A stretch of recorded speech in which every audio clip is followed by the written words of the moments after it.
ঝুম বৃষ্টির মধ্যে দাঁড়িয়ে চারু বেহালা বাজিয়ে চলেছে। কিয়ান চারুর থেকে একটু দূরে একটা গাছের আড়ালে গিয়ে থেমে যায়। ছটফট করতে থাকে কিয়ান। ভার্সিটির ছেলেমেয়েরা ক্লাস রুমের সামনে দাঁড়িয়ে চারুর বেহালার সুর অনুভব করছে। মেঘের গর্জন ক্রমশ বেড়েই চলেছে। কোনো হেলদোল নেই চারুর মধ্যে। তার তো প্রত্যাশা প্রিয়কে ফিরে পাওয়ার। চোখ বন্ধ করে সুর তুলছে বেহালায়। প্রকৃতির কান্না আর চারুর কান্না আজ মিলেমিশে একাকার হয়ে যাচ্ছে। কিয়ানের থেকে একটু দূরে ভার্সিটির বারান্দায় দাঁড়িয়ে সবটা দেখছে কথা। কিয়ানের অনেক কষ্ট হচ্ছে। মন চাচ্ছে এখনই ছুটে যেতে তার শ্যামা পাখির কাছে। কিন্তু সব ইচ্ছে যে পূরণ করা যায় না এটা কিয়ান অনেক আগেই মেনে নিয়েছে। দীর্ঘক্ষণ ভেজার ফলে চারুর হাত পা অবশ হয়ে আসে, অসাড় হয়ে আসছে দেহের প্রতিটি অঙ্গ। একে তো খাওয়া নেই দুদিন। শরীর দুর্বল লাগছে অনেক। মাথা ঝিম ধরে আসে। চারু যেন দাঁড়িয়ে থাকার শক্ত হারিয়ে ফেলছে আস্তে আস্তে। তারপরও নিজেকে স্থির রাখার দৃঢ় চেষ্টা। তার প্রিয়কে আবদ্ধ করার আকুল আবেদন। চারু আর বেশিক্ষণ দাঁড়িয়ে থাকতে পারে না। হাত থেকে পড়ে যায় বেহালাটা। চোখ ঝাপসা হয়ে আসে, মাথা চেপে ধরে চারুর দুহাতে। বেহালাটা পড়তে দেখে কিয়ান চমকে উঠে। চারুকে নেতিয়ে পড়তে দেখে কিয়ান ছুটে আসে, তার আগেই শক্ত হাতে আগলে নেয় চারুকে মাহিন। থেমে যায় কিয়ান। ব্যথিত নয়নে তাকিয়ে থাকে চারু আর মাহিনের দিকে। চারু সেন্সলেস হয়ে পড়ে। দুপাশে মোটা গোছায় বেনুনি করা চুলগুলো দুলতে থাকে সাদরে। মাহিন ভয়ার্ত চেহারায় চারুর দিকে তাকালে মাহিনের দৃষ্টি আটকে যায় মুগ্ধতায়। বৃষ্টির স্বচ্ছ পানিগুলো চারুর সারা মুখ জুড়ে শিশির বিন্দুর মতো ফোঁটা ফোঁটা জমা হয়ে আছে। এতে চারুকে স্নিগ্ধ লাগছে অনেক।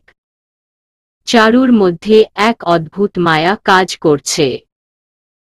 চারুলতা, এই চারুলতা, আলতো স্বরে ডেকে উঠে মাহিন। কিয়ান ফিরে যায় দূর হতেই। কথার মধ্যে তীব্র দীর্ঘশ্বাস। মাহিন কি করবে বুঝতে পারছে না। চারুর যে জ্ঞান নেই এটা বোঝা যাচ্ছে। চারুর শরীর ঠান্ডা হয়ে আসছে অনেক। মাহিন চারুকে কোলে তুলতে যাবে তখনই নাভেদ ছুটে আসে চারু বলে, এই চারু, কি হয়েছে তোর? চোখ খোল চারু অতিব্যস্ত কণ্ঠে বলে নাভেদ। নাভেদ চারুলতাকে এখনই বাসায় নিতে হবে, না হলে ওর শরীর খারাপ করবে। হাত পা অনেক ঠান্ডা হয়ে গেছে দেখো।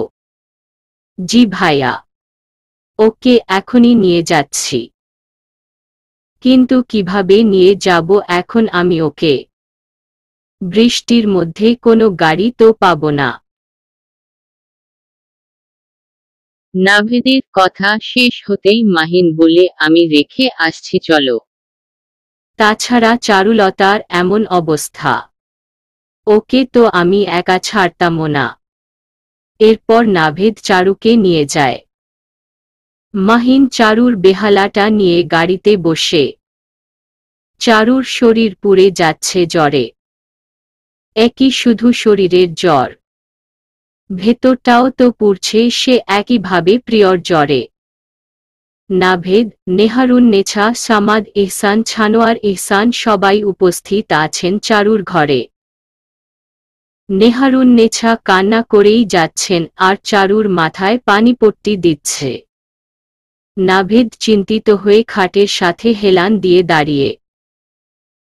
চারুর জ্ঞান ফিরেনি এখনো। তোমরা সবাই মিলে আমার মেয়েটাকে মেরে ফেলবে। আমার চারুর যদি কিছু হয় এর জন্য দায়ী থাকবে তোমরা।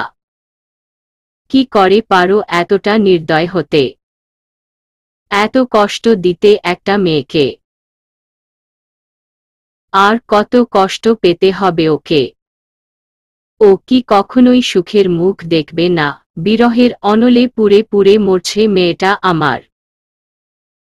এ কেমন অবিচার তোমাদের? তেজি কণ্ঠে বলে নেহারুন্নেছা। বড্ড অসহায় লাগছে তার নিজেকে। চারুর জন্য কিছুই করতে পারছে না সে, শুধু দুচোখ দিয়ে অশ্রু বিসর্জন দেওয়া ছাড়া কিছুই করার নেই তার। কাদের বলছো কথাগুলো মা? এদেরকে নাভেদ তার বাবাদের দিকে আঙুল তুলে বলে। মা, এরা তো মেরুদণ্ডহীন মানুষ সবাই। তাছাড়া চারুর জন্য এদের কি ভাবনা? ও মরল কি বাঁচল এতে কিছু কি যায় আসে, বরং বেঁচে যায় এরা চারু মরলে।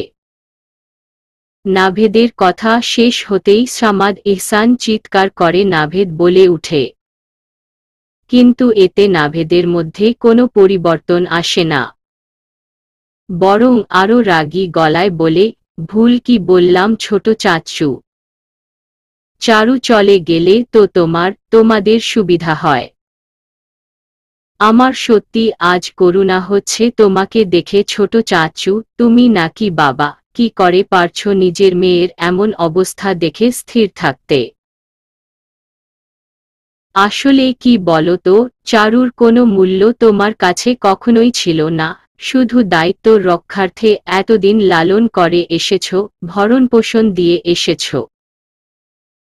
আসলে মা না থাকলে একটা মানুষ কতটা অসহায় সেটা চারুকে দেখে বুঝেছি অনেক আগেই।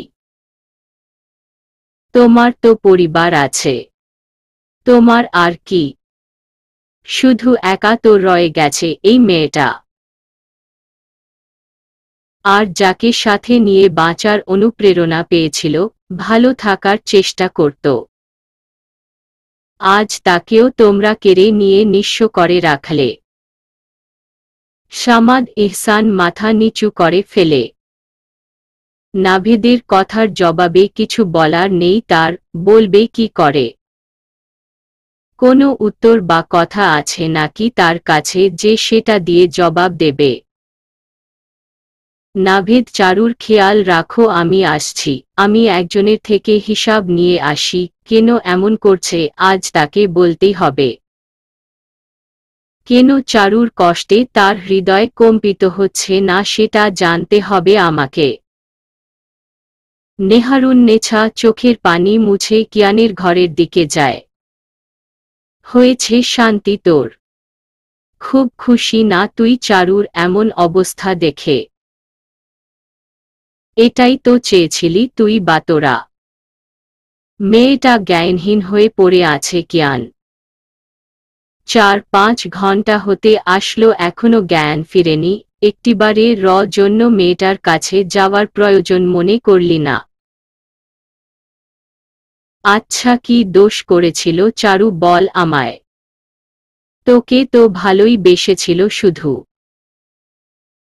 মন থেকে ভালোবেসেছিল, যার জন্য আজ দাম দিতে হচ্ছে ওকে। হঠাৎ মায়ের এইসব কথায় কিয়ান চমকে তাকায়।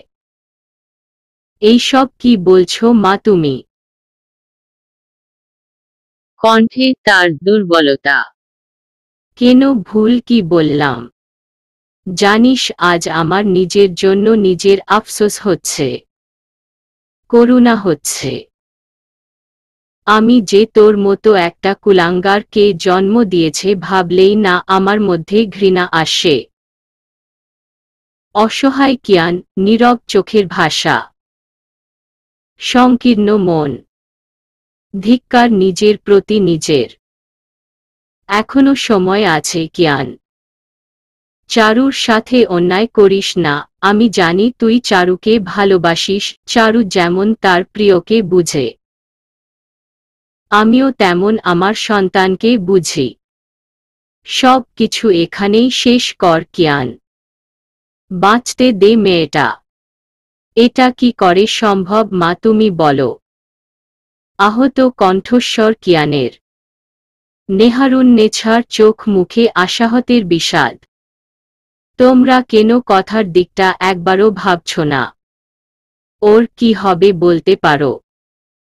ও যে জীবনের সবচেয়ে গুরুত্বপূর্ণ জিনিসটা হারিয়ে বসে আছে আমার জন্য, তার দায় কিভাবে এড়িয়ে যায় আমি? মা, তুমি তো একটা মেয়ে, তুমি তো জানো মা হওয়া একটা মেয়ের কতটা গর্বের, কতটা আনন্দের জায়গা। আর কথাকে দেখো, ও কখনোই সেটা উপলব্ধি করতে পারবে না, ও কখনো মা হতে পারবে না, আর এর জন্য দায়ী আমি। আচ্ছা এটা বলো, এইসব কিছু জানার পরে কেউ বিয়ে করবে কথাকে?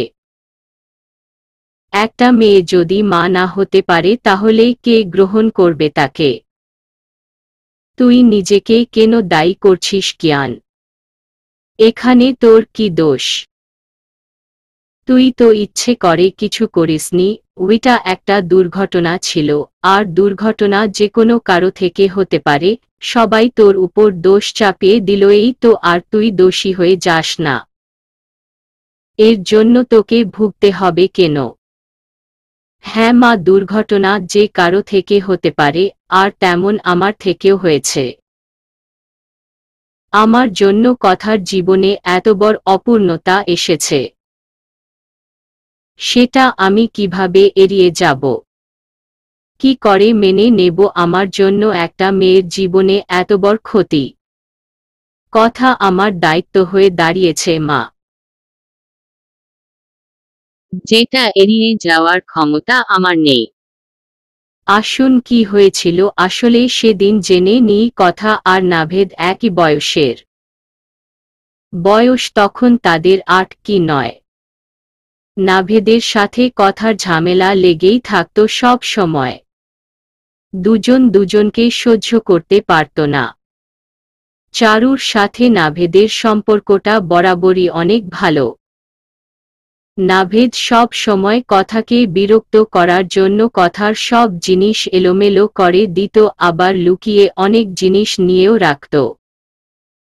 কথার একটা কলম ছিল অনেক পছন্দের।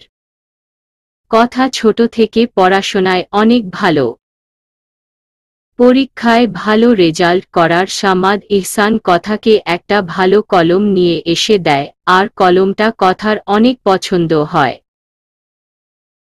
কিন্তু নাভেদ ওইটা কথার ঘর থেকে নিয়ে আসতে গিয়ে কথার সামনে ধরা পড়ে যায়। এরপর কথা আর নাভেদের মধ্যে ঝামেলা হয়, এক সময় হাতাহাতিও শুরু হয়ে যায় দুজনের। নাভেদ কোনোভাবেই কথাকে কলম দিতে রাজি নয়। বাড়িতে কেউ ছিল সে সময়? পুরুষগুলো কাজের জন্য বাইরে ছিল। নেহারুন্নেছা রান্নাঘরে ব্যস্ত ছিলেন, আর নাজমা বেগম তার ঘরে ছিল। জামিলা বিবি গিয়েছিলেন পাশের বাড়ি। কথা আর নাভেদের ঝামেলার মাঝে কিয়ান হাজির হয়। কিয়ানের বয়স তখন ১৩ কি ১৪ হবে। ওরা ঝামেলা করতে করতে সিঁড়ির কাছে এসে দাঁড়ায়। কিয়ান ছুটে এসে দুজনকে থামানোর চেষ্টা করে, কিন্তু দুজন কেউই থামার নয়। কিয়ান উপায় না পেয়ে কথাকে ধাক্কা দিয়ে সরাতে যায়, আর তখনই বাদে বিপত্তি। কথা টাল সামলাতে না পেরে পড়ে যায় নিচে। সিঁড়ি বেয়ে বেয়ে নিচে পড়ে কথা সিঁড়ির কোণে গিয়ে জোরে আঘাত পায় পেটে। এতে কথা চিৎকার করে উঠে। ওই সময় জামিলা বিবি এসেছিল বাড়ির মধ্যে। কিয়ানের থেকে ধাক্কা লেগেছে এটা পুরোটাই তিনি দেখেন। কিয়ান ভয় পেয়ে যায়। নাভেদ ভয়ে কাঁচুমাচু করে দাঁড়িয়ে থাকে। কথাকে হসপিটালে নিলে ডক্টর জানায় কথার একটা অপারেশন করতে হবে। নিচ পেটে আঘাত লাগায় কথার জরায়ুতে সমস্যা হয়। ডক্টর এটাও জানায় যে কথা এরপর আর কখনো মা হতে পারবে না। সেদিন কথাটা কিয়ানের কর্ণপাত হতেই ভেঙে পড়েছিল। জামিলা বিবি বারবার দোষারোপ করেছিলেন কিয়ানকে। সেদিন সে পরিস্থিতিতে দাঁড়িয়ে ছানোয়ার ইহসান কথা দিয়েছিলেন যে কথার সাথে কিয়ানের বিয়ে দেবে, কিন্তু কিয়ান যেন এইসব মেনে নিতে পারছিল না। তার হাত দিয়ে এত বড় একটা ঘটনা ঘটেছে ভেবে আস্তে আস্তে নিজেকে গুটিয়ে নেই, চুপচাপ হয়ে যায় একদম। কারো সাথে কথা বলে না প্রয়োজন ছাড়া। হাসি যেন একদম উবে গেছে তার। সেদিন থেকে কিয়ান নিজের মধ্যে একটা দায়িত্ব নিয়ে বড় হচ্ছে। কথা যদি তোর দায়িত্ব হয়, তাহলে চারু তোর কাছে কি কিয়ান? মায়ের এই প্রশ্নে ঘাবড়ে যায় কিয়ান। অবাক হয়ে থাকায় মায়ের দিকে। বল আমায় কিয়ান। চুপ করে থাকিস না। মা আর দোটানায় ফেলো না আমায় দয়া করে। আমি আর পারছি না বিশ্বাস করো। প্রতিনিয়ত ভেতরে ভেতরে শেষ হয়ে যাচ্ছি আমি। আমাকে মুক্তি দাও তোমরা। তোর যদি এইটুকুতে এই অবস্থা হয় তাহলে চারুর ভেতরে কি হচ্ছে একবার ভেবে দেখেছিস কিয়ান?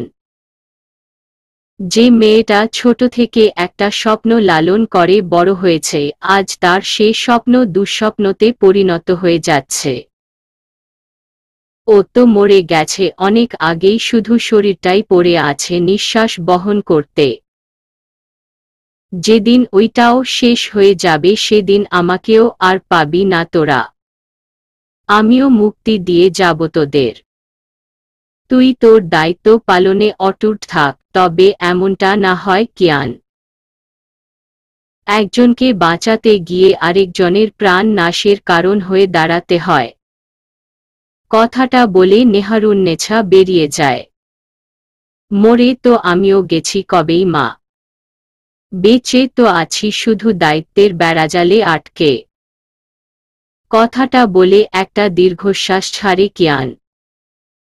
চারু বেহালাটা এক হাতে শক্ত করে ধরে, জোরে আঘাত মারে খাটের সাথে, এতে বেহালাটা দ্বিখণ্ডিত হয়ে পড়ে যায় নিচে। কিছু ভেঙে যাওয়ার তীব্র গর্জনে ছুটে আসে নেহারুন্নেছা আর কথা। বসার ঘরে বসে ছিলেন জামিলা বিবি। আরামে পান চিবুতে ছিলেন তিনি, হঠাৎ এমন শব্দে চমকে উঠেন তিনি। দেখো দেখো মুখপুরের কাম, আমার সংসার তছনছ কইরা দিল। অপয়া অলক্ষীটা কি শেষ করল দেখো। গলা ছেড়ে বলেন কথাগুলো তিনি। কিয়ান ওর ঘর থেকে চারুর আর্তনাদ শুনতে পাই, অস্থির হয়ে উঠে সে। নেহারুন্নেছা ছুটে গিয়ে চারুকে শক্ত করে জড়িয়ে ধরে। চারু চিৎকার করে কান্না করছে। কথা চারুর ঘরের দরজার সামনে দাঁড়িয়ে আছে দ্বিখণ্ডিত হওয়া বেহালাটার দিকে তাকিয়ে। পাগল হয়ে গেছিস চারু? কি করলি এটা তুই? উত্তেজিত কণ্ঠে বলে নেহারুন্নেছা। চাই না আমার কিছু খালামনি। চাই না এই বেহালা, আর না চাই বেহালার সুর। যে বেহালা আমার প্রিয়কে আটকে রাখতে পারে না, যে সুরের ক্ষমতা নেই আমার প্রিয়কে কাছে টানার, সে সুর আমি চাই না। মিথ্যা এই সুর, মিথ্যা হয়ে গেছে আমার বিশ্বাস, আমার অনুভূতি। আমি নিঃস্ব খালামনি। আমি বিলীন হয়ে গেছি। কথাটা বলে চারু গা এলিয়ে দেয় নেহারুন্নেছার উপর। ভীষণ ক্লান্ত আর দুর্বল লাগছে। গায়ে জ্বরের মাত্রা বেড়েই চলেছে। মাথাটা ভার হয়ে আছে চারুর। একটু আগেই জ্ঞান ফিরে চারুর। নেহারুন্নেছা চারুকে রেখে রান্নাঘরে যান চারুর জন্য কিছু খাবার নিয়ে আসতে, আর তখনই এই কাণ্ড ঘটায় চারু। প্রিয় আসেনি খালামনি। আমার ডাকে সাড়া দেয়নি আমার প্রিয়। আমাকে ভুল প্রমাণ করে দিয়েছে। আমি হেরে গেছি খালামনি, হেরে গেছে আমার ভালোবাসা, ক্ষীণস্বরে বলে কথাগুলো চারু। কথা বলার মতো শক্তিটুকু পাচ্ছে না সে। বারবার চোখ বন্ধ হয়ে আসতে চাই। নেহারুন্নেছা ঠোঁট কামড়িয়ে কান্না আটকানোর চেষ্টা করে। চারুর সামনে সে আর কান্না করতে চায় না। কথা ঘরের দৌড় থেকে ফিরে যায়। কিয়ান তার ঘরের দরজার সামনে দাঁড়িয়ে চারুর সব অভিযোগ শুনছে। ঠোঁটের কোণে তার নিজের প্রতি আশা তাচ্ছিল্যের হাসি এক টুকরো। পরের দিন সকাল সকাল মাহিনের বাবা মা এসে হাজির হয় চারুদের বাড়িতে। সেদিন নাভেদের সাথে কথা বলার পর মায়া বাড়িতে গিয়ে সবটা জানায় তার বাবা মাকে মাহিনের এমন করার কারণ কি। সব শুনে তারা সিদ্ধান্ত নেয় চারুর সাথে মাহিনের বিয়ে দেবে। জামিলা বিবির সামনে বসে আছেন তারা। সামাদ ইহসান বাড়ি নেই। ছানোয়ার ইহসান আছেন শুধু। নাজমা বেগম একপাশে দাঁড়িয়ে আছে। নেহারুন্নেছা ওদের জন্য নাস্তার ব্যবস্থা করে। ইতিমধ্যে উনারা জানিয়েছেন কেন এসেছেন এখানে। মাহিনের সাথে চারুর বিয়ের কথা শুনে নাজমা বেগম আর জামিলা বিবি অনেক খুশি হয়। নেহারুন্নেছা শুধু মুখ বুজে সহ্য করে যাচ্ছেন, ইনাদের সামনে কিছু বলতে চায় না। চারুর জীবন নিয়ে ছেলেখেলা করতে দেবে না এদের। তাছাড়া চারু যদি একবার শুনে এই কথা তাহলে না জানি কি করে বসে। আপনারা চারুর জন্য বিয়ের সম্বন্ধ নিয়ে এসেছেন এতে সত্যি অনেক খুশি হয়েছি। এখানে না করার তো কিছু নেই, এত বড় ঘর আপনাদের, এত নাম ডাক। চারু তো ভালোই থাকবে, তাই না মা হেসে বলে নাজমা বেগম। নাজমা বেগমের কথায় জামিলা বিবি মুখের পানটা চিবিয়ে বলে, আমাদের কোনো আপত্তি নাই। তাছাড়া ওরা যখন দুজন দুজনরে চেনে জানে এখানে কিছু তো কওনের নাই আর। নেহারুন্নেছা নাস্তাটা টেবিলে রাখতে রাখতে বলে, একবার চারুর সাথে কথা বলে নিলে ভালো হতো না মা। দাঁতে দাঁত চেপে বলে কথাটা নেহারুন্নেছা। ওর লগে আবার কিসের কথা বৌমা? ওর গুরুজন আমরা। আমরা যা কর্মু ওর ভালোর লাগাই তো কর্মু। হ্যাঁ তা ঠিক। ওর জন্য তো ভালোই করে এসেছেন এতদিন, আজও তেমন ভালোই করবেন এই বিশ্বাস আমার আছে। ঠেস দিয়ে বলে কথাটা তিনি। মাহিনের বাবা মা না বুঝতে পারলেও নাজমা বেগম আর জামিলা বিবি ঠিকই বুঝতে পারেন। যাও দেখি চারুরে নিয়া আসো, উনারা দেখব চারুরে। বেশি কথা কইও না তো। জামিলা বিবির কথা শেষ হতেই নাজমা বেগম বলে, আমি যাচ্ছি চারুকে নিয়ে আসতে। বাবা ছোট জীবনে তো দেখলাম না ওই ঘরে পা রাখতে, আজ হঠাৎ এত আগ্রহ। নরকে নিজ হাতে ঠেলে দিতে চাস তাই তো? আপনার কথা কিছু বুঝলাম না। আচ্ছা আপনি কি আমাদের প্রস্তাবে রাজি নন? নুরিয়া চৌধুরী বলন নেহারুন্নেছাকে। নেহারুন্নেছা কিছু বলতে যাব তার আগে জামিলা বিবি বলে, তেমন কিছু না গো মা, আসলে আমার বৌমা তো চারুর খালা হয় সম্পর্কে, তাই একটু বেশি চিন্তিত। যাই হোক নিয়া আসো চারুরে যাও। নাজমা বেগম হাসি মুখে চলে যায় চারুকে নিয়ে আসতে। নেহারুন্নেছা ব্যথিত হৃদয়ে দাঁড়িয়ে থাকে, নিজেকে তুচ্ছ ছাড়া আর কিছুই মনে হয় এদের কাছে। চারু জানালায় হাত রেখে বাইরে দৃষ্টি রেখে দাঁড়িয়ে আছে। বিষণ্ণ মনে সব কিছু বিষাদময় হয়ে আছে। অসুস্থ শরীর সাথে মনটাও ক্ষতবিক্ষত। নিজের প্রতি নিজের উপহাস। এর মধ্যে আসেন নাজমা বেগম চারুর ঘরে। চারু। হঠাৎ নাজমা বেগমের কণ্ঠস্বর পেয়ে চারু বেশ অবাক হয়ে পিছু ঘুরে। নাজমা বেগমকে দেখে অবিশ্বাস্য চোখে তাকিয়ে থাকে বেশ কিছু সময়। নাজমা বেগমের মুখে হাসি। কি রে, অবাক হয়েছিস মনে হচ্ছে। বেশ সংকোচহীন ভাবেই বলে কথাটা নাজমা বেগম। স্বাভাবিক নয় কি মা? তুমি তো কখনো আমার ঘরে আসনি, আজ হঠাৎ আমার ঘরে? কোনো দরকার? চারুর মনে সন্দেহ।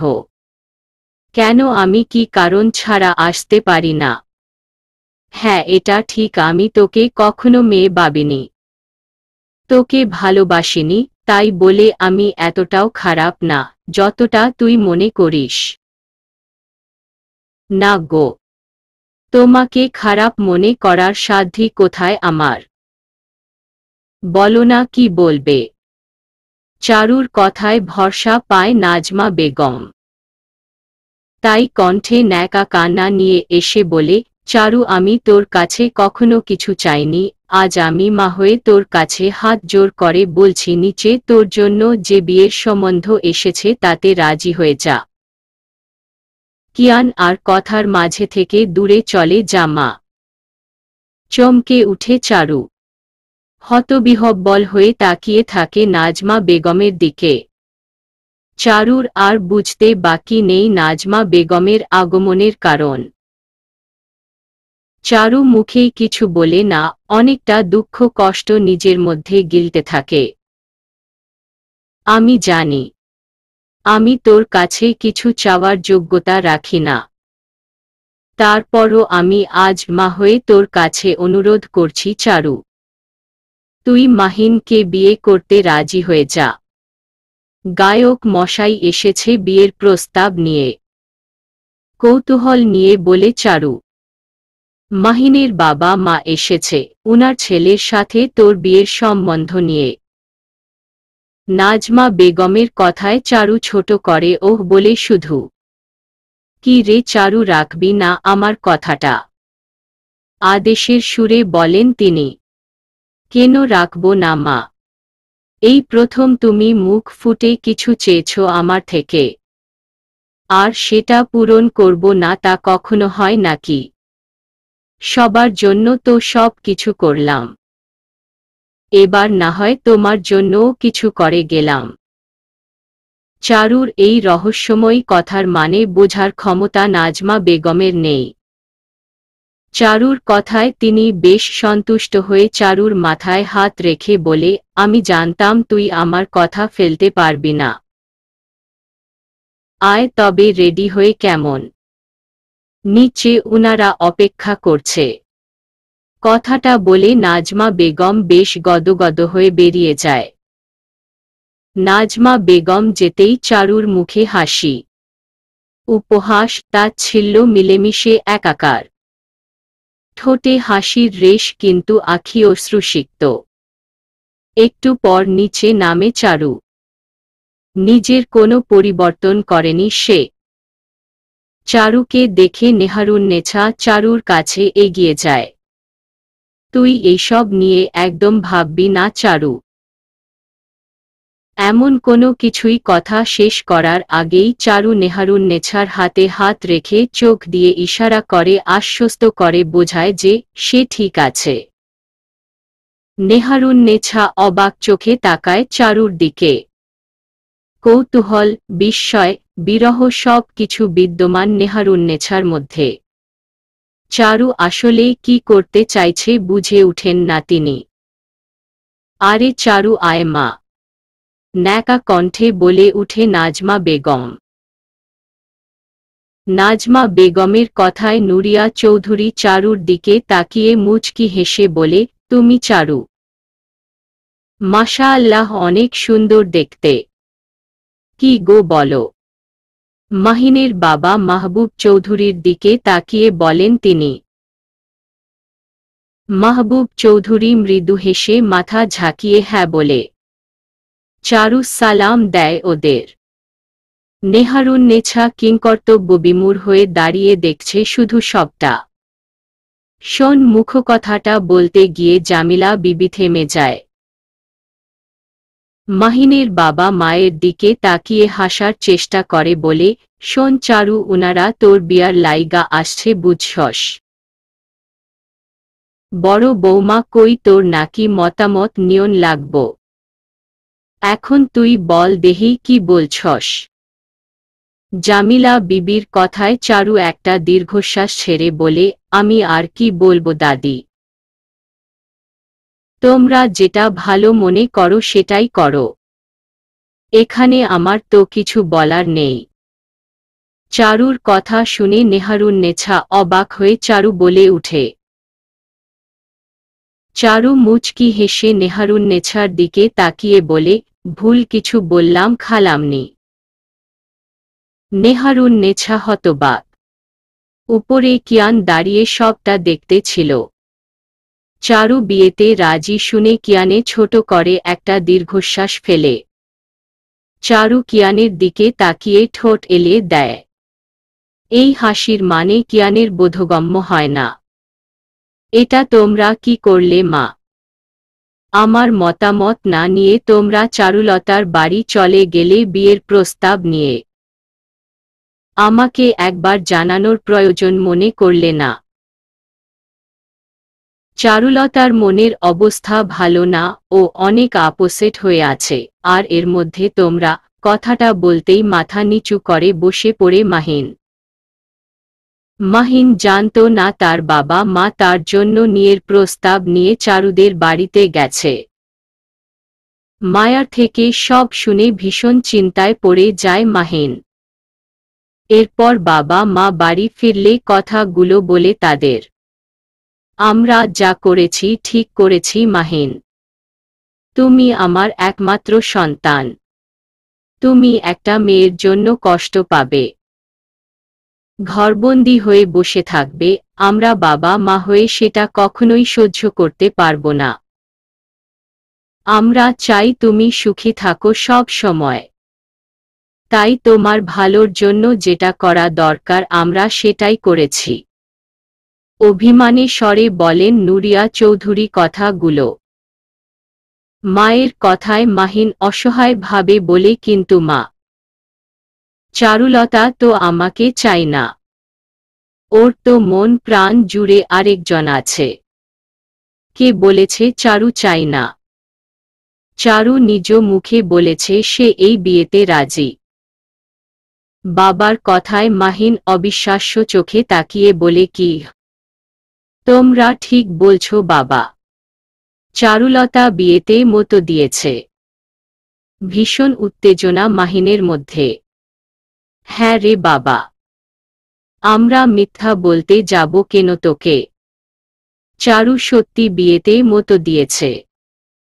তবে চারু মেয়েটা দেখতে কিন্তু বেশ মিষ্টি। সত্যি আমার ছেলের পছন্দ আছে।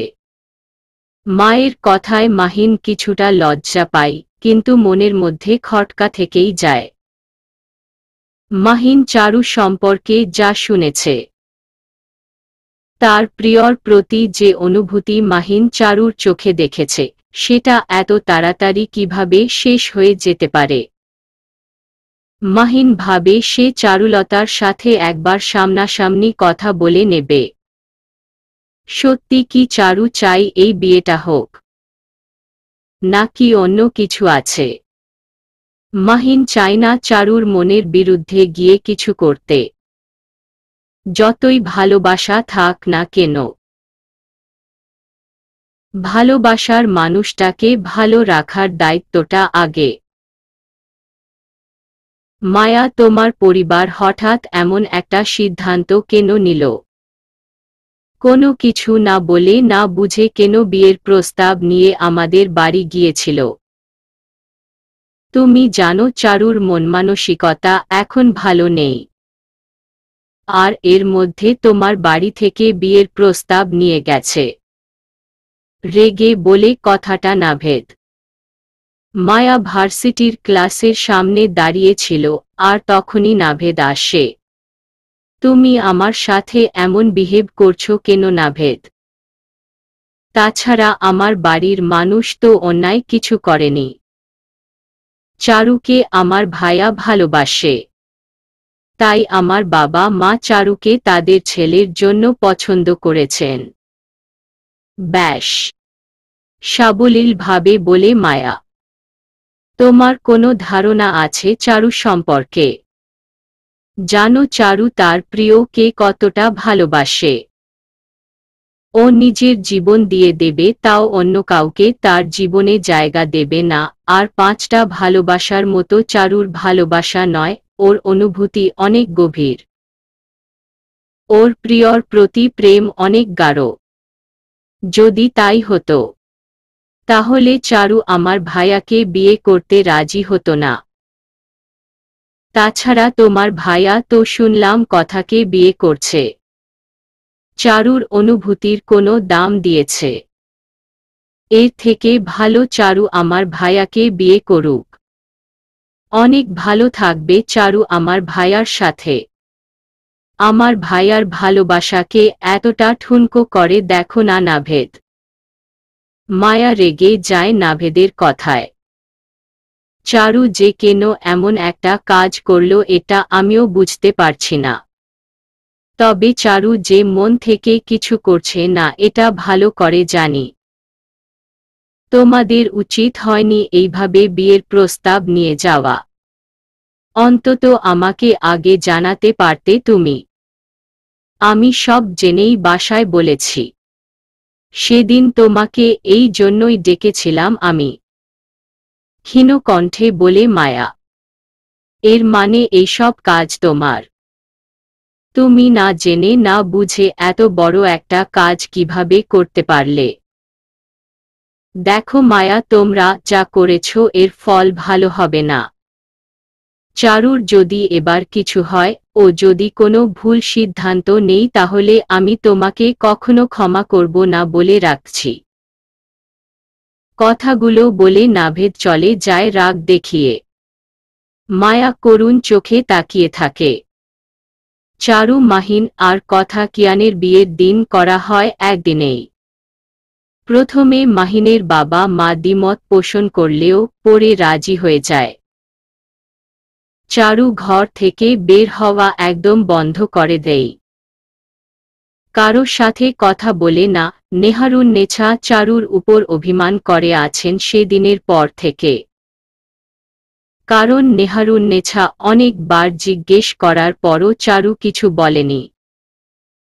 কেন বিয়েতে রাজি হলো হঠাৎ এটা কোনোভাবে বলে না তার খালামণিকে। নেহারুন্নেছা অনেক কষ্ট পায় চারুর কাজে। মাহিন চারুর সাথে কথা বলতে চেয়েছিল, কিন্তু সেই সুযোগ হয়ে ওঠেনি তার। নাভেদ বারবার বুঝিয়েছে চারুকে, কিন্তু চারু তার সিদ্ধান্তে স্তম্ভিত। আর কিয়ানের কথা কি বলবো? সে তো বরাবরের মতোই চুপচাপ হয়ে আছে। মূর্তির ন্যায় সবটা গ্রহণ করে যাচ্ছে। আর 3 দিন পর বিয়ের কার্যক্রম শুরু হবে। ইহসান পরিবার আর মাহিনের পরিবার বেশ উল্লাসিত বিয়ের আমেজে। শুধু সুখ নেই কিছু মানুষের মনে। এইভাবে কেটে যায় আরও একদিন। চারু ভীষণ দুর্বল হয়ে পড়েছে। ঠিকভাবে খাওয়া দাওয়া না করায় শরীর আর চলে না তার। প্রিয় মানুষটাকে হারানোর শোক, ভাগ্যের নির্মম পরিহাস সব কিছু একসাথে গ্রাস করে তাকে।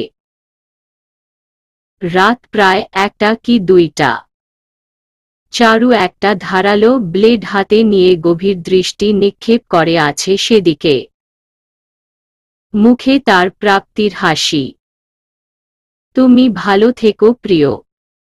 যদিও জানি না আমি ছাড়া তুমি কতটা ভালো থাকতে পারবা। তারপরও চাই তুমি ভালো থাকো। তোমার জায়গা কাউকে দেওয়ার অনুমতি কখনোই ছিল না, আজও নেই।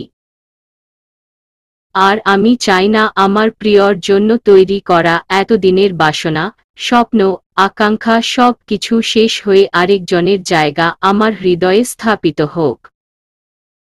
আমি তা কখনোই পারব না প্রিয়। শুধু আক্ষেপ আমার একটাই রয়ে গেল প্রিয়। তোমার মুখ থেকে ভালোবাসি কথাটা ইহজীবনে আর শোনা হলো না। হয়তো পরজীবনে কখনো পূরণ হবে। যদি মৃত্যুর পর কোনো জীবন থাকে তবেই। আমি অপেক্ষা করব প্রিয়। ওপারে গিয়েও আমি তোমার জন্য অপেক্ষা করব। কথাগুলো একা একা বলে চারু আবারও মুচকি হাসে। এরপর নিজের হাতে আঘাত করে ব্লেড দিয়ে আঘাত করার ফলে ফিরনি দিয়ে রক্ত ছুটে পড়ে মেঝেতে। যত রক্তপাত হতে থাকে চারু ঠোঁটের কোণে হাসির পরিমাণ বাড়তে থাকে। জানো প্রিয়, আজ খুব করে ইচ্ছে করছে বেহালায় সুর তুলতে। শেষবারের মতো বেহালার সুরে মুগ্ধ করতে তোমাকে, যদিও জানি না তুমি সত্যি কখনো মুগ্ধ হয়েছিলে নাকি আমার বেহালায়। যদি তাই হতো, তাহলে আজ আমাকে দূরে ঠেলে দিতে পারতে না প্রিয়। কথাটা গুলো বলতেই চারুর চোখ ভরে আসে। তারপরও মুখে হাসি বজায় রেখেছে চারু। সে যেন শান্তি অনুভব করছে এখন। একটা আশা অন্তত তার পূরণ হচ্ছে এটা ভেবে চারু তৃপ্তির হাসি হাসে। চারুর শরীর অসাড় হয়ে আসে। চোখে অন্ধকার নেমে আসে। হাত পা ঝিনঝিন করতে শুরু করে। মেঝেতে লুটিয়ে পড়ে চারু, চোখের কোণ দিয়ে নোনাপানি গড়িয়ে পড়ছে। প্রত্যাশা প্রিয়কে একটি নজর দেখার। তলিয়ে যায় চারু আধারে। বন্ধ হয়ে আসে চোখ দুটো। নিভে যায় সকল অনুভূতি। হসপিটালের বারান্দায় চিন্তিত হয়ে দাঁড়িয়ে সবাই। হতাশা অপরাধবোধ সবার মধ্যে তোলপাড় অবস্থা। মাহিন অনেক ভেঙে পড়েছে চারুর এমন অবস্থা দেখে। সামাদ ইহসান, ছানোয়ার ইহসান তারা যেন দিশেহারা অবস্থায় বসে আছেন। মাহিনের বাবা মাও এসেছে হসপিটালে। হসপিটালের একপাশে মাথা নিচু করে দাঁড়িয়ে আছে কিয়ান। কথার মধ্যে অপরাধবোধ। চারুর এই কাজে নাজমা বেগম একটু হিমশিম খেয়ে যায়। কিন্তু কোনো পরিবর্তন দেখা যায়নি জামিলা বিবির মধ্যে। তিনি যেন আরও স্বস্তিবোধ করছেন চারুর এই কাজে। চারু না থাকলে তার জন্য ভালো হয় এটা তিনি প্রতিটি মুহূর্তে বুঝিয়ে দিয়েছেন, এখনও তাই করছেন। সকালে নেহারুন্নেছা চারুর ঘরে আসে। চারুর সাথে রাগ করে দুদিন কথা না বলায় ছটফট করতেছিলেন তিনি। আর যাই হোক, চারুকে এইভাবে দূরে রাখা তার ঠিক হচ্ছে না, তাই তিনি সকাল হতেই চারুর ঘরে আসে। কিন্তু চারুর ঘরে গিয়ে এমন একটা দৃশ্য দেখতে হবে কল্পনাও করেনি সে। চারুকে রক্তাক্ত অবস্থায় মেঝেতে পড়ে থাকতে দেখে গগনবিদারী চিৎকার দিয়ে উঠেন। উনার চিৎকারে বাড়ির সবাই চারুর ঘরে উপস্থিত হয়। কিয়ান হতবাক হয়ে যায় চারুক ওই অবস্থায় দেখে। ভেঙে পড়ে অনেক। কিয়ান চারুর কাছে যেতে চাইলে নেহারুন্নেছা হুঙ্কার ছেড়ে বারণ করেন চারুকে উঠে। সে চায় না কিয়ানের কোনো স্পর্শ চারুর শরীরে পড়ুক। এরপর সবাই মিলে চারুকে হসপিটালে নিয়ে আসে। চারুর শরীর থেকে অনেক রক্ত বেরিয়েছে। অবস্থা খুবই খারাপ ডক্টর জানায়, তাতে আবার ঠিক মতো খাওয়া দাওয়া নেই। সব মিলিয়ে কাহিল অবস্থা চারুর। নেহারুন্নেছা আহাজারি করে কান্না করছেন। সবাইকে তিনি দোষী সাব্যস্ত করে চলেছেন সমানে। কারো কোনো কিছু বলার নেই। সবাই নেহারুন্নেছার করা অভিযোগ মাথা পেতে নিয়েছে। সত্যি তো সবাই দায়ী এর জন্য।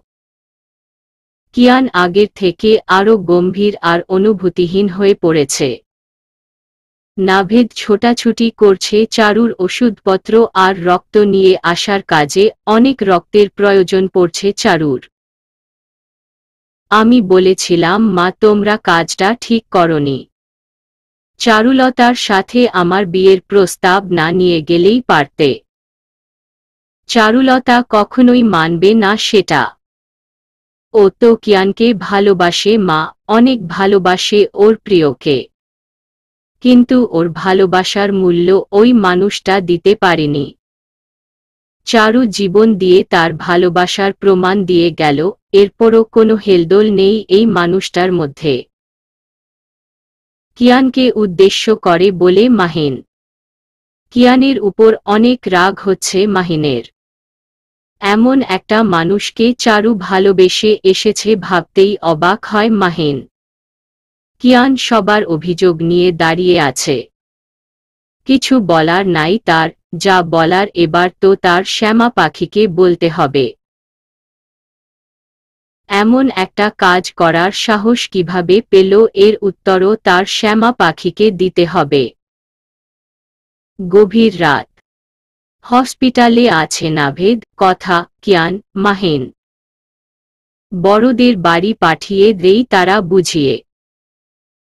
নেহারুন্নেছা কোনোভাবেই যেতে চাননি চারুকে রেখে।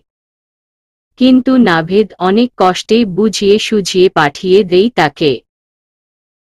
কারণ নেহারুন্নেছার শরীরটা একদম ভালো নেই। অনেক ভেঙে পড়েছেন তিনি। দুর্বল হয়ে পড়েছেন কান্নাকাটি করার ফলে। চারুর এখনো জ্ঞান ফেরেনি। চারুর জ্ঞান না ফেরা পর্যন্ত ডক্টররা কোনো ভরসা দিতে পারছে না কাউকে। সবাই ভীষণ চিন্তিত চারুকে নিয়ে।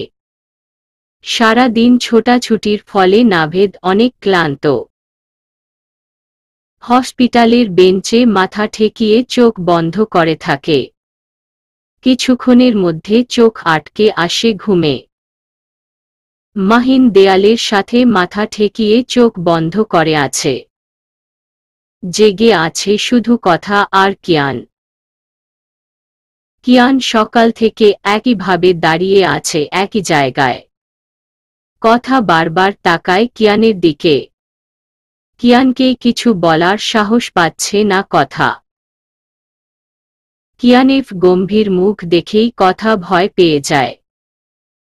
কথা আর বসে থাকতে পারে না, সেও চোখ বন্ধ করে ফেলে বেঞ্চের সাথে মাথা ঠেকিয়ে। সবাই নীরব মেরে গেলে কিয়ান এগিয়ে যায় চারুর কেবিনের দিকে। অনেক কিছু বলার আছে তার শ্যামা পাখিকে। আর সবটা শুনতে হবে এখন তাকে। কিয়ানের মধ্যে হিতাহিত নেই যেন। উন্মাদ হয়ে গেছে প্রায় চারুর এমন করুণ দৃশ্য দেখে। হারানোর বেদনা কেমন হয় কখনো দেখেছ উপলব্ধি করে? মুঠোয় থাকা স্বপ্নরা যখন দুঃস্বপ্ন হয়ে থেকে যায় তখন অনুভূতিটা কেমন হয় জানো প্রিয়? জানো না। আর আমি চাই তুমি এই না জানায় থেকে যাও প্রিয়। কারণ সব বেদনা সবার জন্য নয়। সহ্য করার ক্ষমতাও তোমার নেই। তাই তোমার প্রিয়রা থেকে যাক তোমার প্রিয়ময় হয়ে। আমি পারবো না অন্য কাউকে আমার জীবনে জায়গা করে দিতে। তাই আমি চলে যাচ্ছি প্রিয় দূরে। অনেক দূরে। সেখানে চাইলেও আর কেউ ছুঁতে পারবে না আমায়। চারুর লেখা চিরকুটটা হাতে নিয়ে দাঁড়িয়ে আছে কিয়ান চারুর সামনে। সকালে সবাই যখন চারুকে নিয়ে বেরিয়ে আসে, কিয়ান তখন টেবিলে একটা কাগজ দেখতে পায়। এরপর ওইটা হাতে নিয়ে পড়ে দেখে চারুর লেখা চিঠি। চারুর নিথর শরীরটা পড়ে আছে হসপিটালের বেডে। একদিকে রক্ত আরেক দিকে স্যালাইন চলছে। ঘুমন্ত চারুকে অনেক মায়াবী লাগছে। যদিও ঠিকভাবে খাওয়া দাওয়া আর নিজের যত্ন না নেওয়ার ফলে দুর্বলতা ছাপ তার মধ্যে রয়েই গেছে। শ্যামা পাখি। করুণ স্বর কিয়ানের। তুই না বলেছিস প্রিয়জনকে হারানোর শোক সবাই সহ্য করতে পারে না। তুই তো এটাও বলেছিস আমার প্রিয়জন আমার প্রিয়ময় হয়ে থাক। তাহলে কেন শ্যামা পাখি? কেন তুই সে স্বাদ গ্রহণ করাতে চাস আমাকে? চুপ করে থাকিস না শ্যামা পাখি। আজ তোকে উত্তর দিতে হবে। তুই কেন এত বড় শাস্তি আমাকে দিতে যাচ্ছিলি? কেন তোর জীবন নিয়ে খেলা করছিস তুই? আচ্ছা তুই না বলিস, তুই আমাকে বুঝিস, তোর প্রিয়র অনুভূতি তুই বুঝতে পারিস। তোর প্রিয়র না বলা কথা বুঝতে নাকি তোর একটু সমস্যা হয় না? তাহলে আজ কেন বুঝতে পারলি না? কেন মিছে অভিমান নিয়ে আমাকে এত বড় শাস্তি দেওয়ার ব্যবস্থা করলি শ্যামা পাখি? তুই একবারও ভাবলি না তোর প্রিয়র কি অবস্থা হবে এরপর? আমি তো সব কিছু মেনে নিয়ে ভালো থাকি তোর মুখ দেখে। তুই আর আমি একসাথে নিঃশ্বাস নিতে পারছি এটা ভেবে আমি সব কিছু সহ্য করে যাচ্ছি। তুই তো তোর অনুভূতিগুলো প্রকাশ করে ঠিকই হালকা হয়ে যাস, কিন্তু আমি তো সেটাও পারিনি কখনো। প্রতিটি মুহূর্তে আমার অনুভূতিগুলো আমার ভেতরে গুমরে গুমরে থেকেছে। তোকে ভালোবাসার পরও আমি প্রকাশ করতে পারিনি শ্যামা পাখি। দায়িত্বের বেড়াজালে আমাকে বন্দি করে রেখেছে। কথা কখনো মা হতে পারবে না, শুনেছিস তুই শ্যামা পাখি? আর এর জন্য দায়ী তোর প্রিয়। তোর প্রিয়র জন্য ওই মেয়েটা এত বড় অপূর্ণতা বরণ করে নিয়েছে, আটকে গেছে তোর প্রিয় দায়িত্বে। আর সেই দায়িত্বের অতল গহ্বরে তলিয়ে গেছে আমার অনুভূতি, আমার প্রেম। বাড়ির প্রতিটি মানুষ আমাকে সব সময় মনে করিয়ে দিয়েছে আমার একটা দায়িত্ব আছে। আমি একটা ভুল করেছি, যার শাস্তি স্বরূপ আমাকে সারা জীবন ভোগ করতে হবে নরক যন্ত্রণা। যাকে ভালোবাসি না তাকে নিয়ে ঘর বাঁধতে হবে আমাকে। এর থেকে বড় শাস্তি আর কি হতে আমার জীবনে তুই বল? কেবিনের বাইরে দাঁড়িয়ে সবটা শুনতে ছিল কথা। কিয়ানের মুখে তার জীবনের এত বড় সত্য শুনে চমকে উঠে। অন্ধকার নেমে আসে তার চারিপাশ ঘিরে। কথা দরজার সাথে থাকা ঝুলন্ত পর্দা মুঠোবন্দি করে চেপে ধরে। দাঁড়িয়ে থাকার শক্তিটুকু যেন সে পাচ্ছে না। কান্না আসছে, ভীষণ কান্না কান্না পাচ্ছে তার। চিৎকার দিয়ে কান্না করতে ইচ্ছে করছে কথার, তার জীবনের এত বড় সত্যটা সে জানত না। আর এর জন্য কিয়ান তাকে বিয়ে করছে। কিয়ানের কাছে কথা শুধু দায়িত্ব, এর বাইরে কিছু নেই। সব কিছু ভেবেই কথা ডুকরে কান্না করতে ইচ্ছে করে। কথা দুই হাতে মুখ চেপে ধরে কান্না আটকানোর চেষ্টা করছে। জানিস শ্যামা পাখি, যখন তুই আমাকে প্রিয় বলে ডাকিস তখন আমার ভেতরটা এক প্রশান্তি জোয়ার বয়ে যেত। পৃথিবীর সবচেয়ে সুখী মানুষটা আমি ছিলাম। কার এমন ভাগ্য কার আছে বল, যাকে একটা মানুষ এতটা ভালোবাসে? ছোট থেকে তোর প্রিয় বলা সব কিছু প্রিয়ময় করে নেওয়া আমাকে দূরে রাখতে পারিনি তোর অনুভূতিকে তুচ্ছ করে দিতে। তাই আমিও আবদ্ধ হয়ে যাই তোর অনুভূতিতে। ভালোবাসতে শুরু করি তোকে। কিন্তু একটা দুর্ঘটনা আমার জীবন উল্টপালট করে দিল। আমার অনুভূতি, আমার প্রেম সব কিছু ওই দায়িত্বের মধ্যে সীমাবদ্ধ হয়ে গেল। কথাগুলো বলতেই কিয়ানের চোখ দিয়ে নোনাপানি গড়িয়ে পড়ে। দীর্ঘ দিন পর কিয়ানের চোখ দিয়ে পানি বের হলো। কিয়ান তো ভুলেই গিয়েছিল তার মধ্যেও কান্না বলে একটা শব্দ আছে। হাজার কষ্টে নিজেকে পাথর করে রেখেছিল। পুরুষ মানুষ তো কিসের কান্না? কিন্তু আজ পারিনি তার শ্যামা পাখির এই করুণ পরিণতি দেখে। তাও আবার তার জন্যই এই অবস্থা তার শ্যামা পাখির। আমি চুপ থাকতাম। তোর অপমানে, তোর কষ্টে নিজেকে আড়াল করে রাখতাম। কারণ আমি চাইতাম তুই যেন আমার থেকে দূরে থাকিস। আমার অবহেলা যেন তোকে নতুন করে কোনো আশা দেখতে না শেখায়। কিন্তু আমি পারিনি। আমি যতটা দূরে থাকার চেষ্টা করেছি তত তুই আরো কাছে এসেছিস, আমার অনুভূতিগুলো ঠিকই বুঝে নিয়েছিস। আমি ভাবতাম আমার চুপ থাকা, আমার নীরবতা তোর অভিমানের কারণ হবে, আর সে অভিমানে তুই নিজেকে গুছিয়ে নিবি, দূরে চলে যাবি আমার থেকে।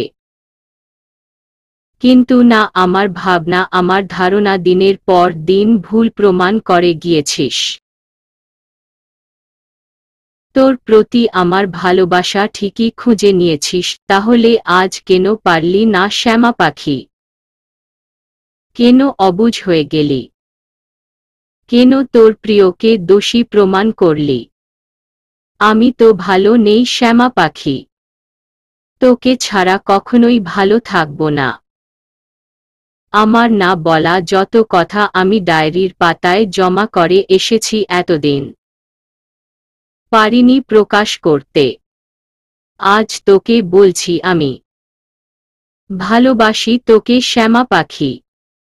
শুনতে পাচ্ছিস তুই?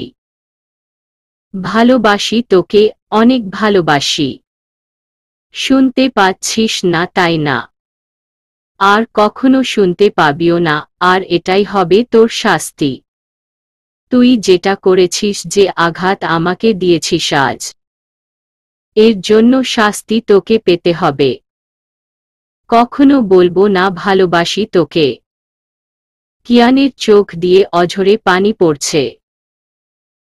এত দিনের জমিয়ে রাখা আবেগ, অনুভূতি, ভালোবাসা প্রকাশ করতে পেরে অনেক হালকা লাগছে কিয়ানের। দিনের পর দিন নিজেকে কঠিনভাবে উপস্থাপন করেছে, অনুভূতিগুলো মাটি চাপা দিয়ে রেখেছিল, কিন্তু আজ সব কিছু প্রকাশ করে দিয়েছে সে। কিন্তু আফসোস, তার অনুভূতির বাণী তার শ্যামা পাখির কর্ণপাত হয়নি। তবে একজন ঠিকই সব শুনেছে আর বুঝেছে, নিজেকে স্থির রাখতে পারে না কথা, ছুটে গিয়ে বেঞ্চে বসে পড়ে কান্না করছে ফুপিয়ে। কথার কান্নায় নাভেদের ঘুম ভেঙে যায়। হকচকিয়ে উঠে কথার দিকে তাকাতেই চমকে উঠে। মাহিনেরও চোখ লেগে এসেছিল। কথার ফুপানোর শব্দে সেও চোখ খুলে। কি হয়েছে কথা? তুমি কান্না করছো কেন? চারুলতা। চারুলতা ঠিক আছে তো? ওর কিছু হয়নি তো? ব্যস্ত হয়ে উঠে দাঁড়ায় মাহিন। কথা কান্না থামাতে পারছে না কোনোভাবে, গলা দিয়ে কোনো কথাও আসছে না। মাহিন কথার উত্তরের অপেক্ষা না করে চারুর কেবিনের দিকে যেতে যায়, তখন বের হয় কিয়ান। কিয়ানকে দেখে মাহিন কিছুটা অপ্রত্যাশিত চোখে তাকায়। চারুলতা। মাহিনের কথায় কিয়ান নয়ে যাওয়া কণ্ঠে বলে, চারু ঠিক আছে, ঘুমাচ্ছে, এখনো জ্ঞান ফিরেনি। কিয়ানের কথায় ছলছল চোখে কথা তাকায় কিয়ানের দিকে। এই মানুষটাকে দেখে কথার ভেতরটা আরো কষ্টে ফেটে যায় যেন। কি হয়েছে কথা? এইভাবে কান্না করছিস কেন বলবি? কিছুটা রেগে বলে নাভেদ। আমি বাড়ি যাব নাভেদ। আমার শরীরটা ভালো লাগছে না, দয়া করে আমাকে বাড়িতে রেখে আসো। নাভেদ ঘড়ির দিকে তাকিয়ে দেখে রাত ৩টা বাজে। আর একটু পর ভোর হবে। তখন না হয় যাস। এখন তোকে কিভাবে বাড়ি নিয়ে যায়? আমার এখনই বাড়ি যেতে হবে নাভেদ। চিৎকার করে বলে কথা। নাভেদ কিয়ান অবাক হয় কথার কথায়। কারণ কথা এমনভাবে কথা কখনো বলেনি কারো সাথে। আমার শরীরটা খারাপ করছে, বুঝতে পারছো আমার কথা? আচ্ছা, তোমরা না পারলে সমস্যা নাই, আমি একাই চলে যাচ্ছি বলে কথা উঠে দাঁড়ায়। নাভেদ ঘাবড়ে যায় কথার জন্য। আচ্ছা, আমি রেখে আসছি কথাকে, মাহিন বলে। আমার তো গাড়ি আছে, সমস্যা হবে না মেবি। তবে নাভেদ চারুলতার জ্ঞান ফিরলে প্লিজ আমাকে জানাবে, অনুনয় করে বলে মাহিন।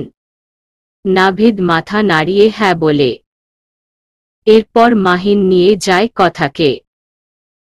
কিয়ান বুঝতে পারে না হঠাৎ কথা এমন বিহেভ কেন করছে। সবই তো ঠিক ছিল, তাহলে হঠাৎ কি হলো? ভাইয়া, এখানে এসে বসো। সেই সকাল থেকে দাঁড়িয়ে আছিস তুই দেখছি। এইভাবে আর তোকে বোঝাতে হবে না যে তুই চারুর জন্য চিন্তিত বা চারুর জন্য তোর ভাবনা হয়। যা প্রমাণ করার অনেক আগেই প্রমাণ করে দিয়েছিস তুই। বসো এখানে, তীক্ষ্ণতার সাথে কথাটা বলে নাভেদ এরপর আবারও দেয়ালের সাথে মাথা হেলিয়ে দেয়। কিয়ান একটা দীর্ঘশ্বাস ফেলে বারান্দার একপাশে গিয়ে দাঁড়ায়। ওইখান থেকে বাহিরটা দেখা যায়, সাথে ওই ঘন কালো আকাশও। কথা বাড়ি এসে তার রুমের দরজা বন্ধ করে দিয়ে অঝরে কান্না করছে। এতদিনের ধারণা, আশা, স্বপ্ন সব মিথ্যে হয়ে যাওয়ায় ভীষণ কষ্ট হচ্ছে তার।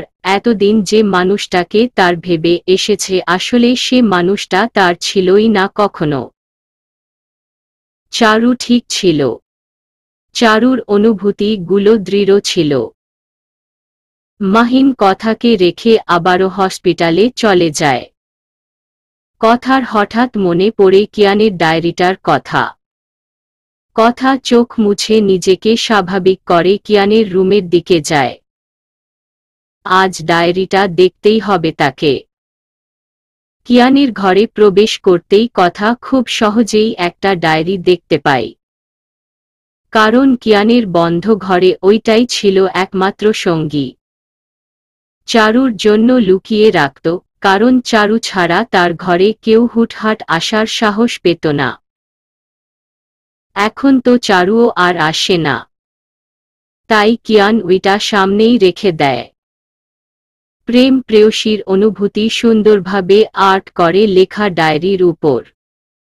ডায়েরিটা দেখে কথার নিঃশ্বাস ভারী হয়ে আসে।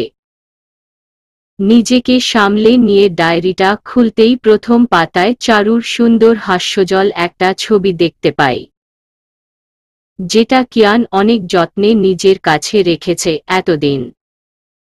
চারুর ছবিটা দেখে কথার চোখ ভিজে আসে। এরপর কথা একে একে পাতা উল্টোতে থাকে। প্রতিটি পাতায় কিয়ানের অনুভূতি ব্যক্ত করা আছে চারুর প্রতি।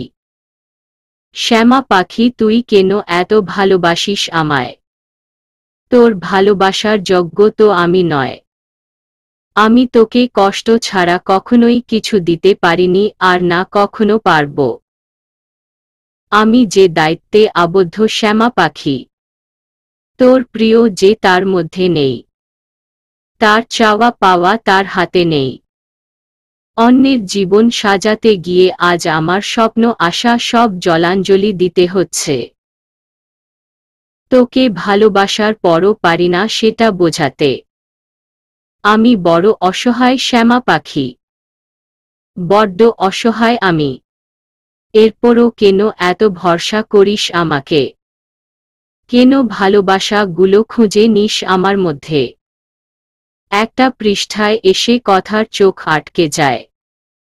শ্যামা পাখি, তুই কি করে পারলি তোর প্রিয়কে ভুল বুঝতে? কেন তোর মধ্যে আজ ভালোবাসার খাদ প্রকাশ পেল? কেন তুই আমার দেওয়া উপহারটা উপহাস বানিয়ে দিলই? আমি তো চুড়িগুলো শুধুমাত্র তোর জন্য নিয়ে এসেছিলাম। আমার শ্যামা পাখির জন্য ছিল ওই টকটকে রেশমি চুড়ি, যেটা পরে তুই আমার সামনে ঘুরে বেড়াবি আর আমি মুগ্ধ হয়ে দু চোখে দেখব। কিন্তু তুই সেই অনুভূতিগুলোকে ঠুনকো করে দিয়েছিস আমার।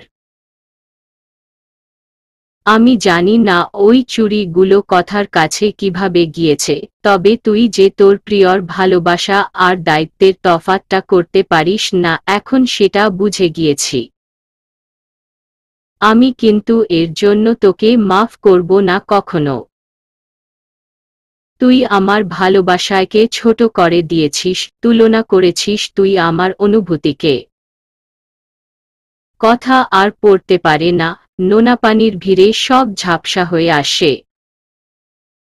তার মানে সেদিন ওই চুড়িগুলো চারুর জন্য ছিল, আর কিনা মনে করেছি কথাটা ভেবে কথা চুল টেনে ধরে। সব কিছু এলোমেলো হয়ে যাচ্ছে তার। কথা এরপর আরও পাতা উল্টোতে থাকে। ডায়েরির প্রায় শেষের দিকে এসে কথা থমকে যায়। আটকে যায় তার দৃষ্টি একটা পাইলের দিকে, যেটা কথা শপিং করতে গিয়ে পছন্দ করেছিল, কিন্তু পাইলের সমস্যা থাকায় সেটা আর নেওয়া হয়নি। এটা শুধু তোর জন্যই শ্যামা পাখি। আমি জানি এই পায়েলটা তোর অনেক পছন্দ হয়েছে।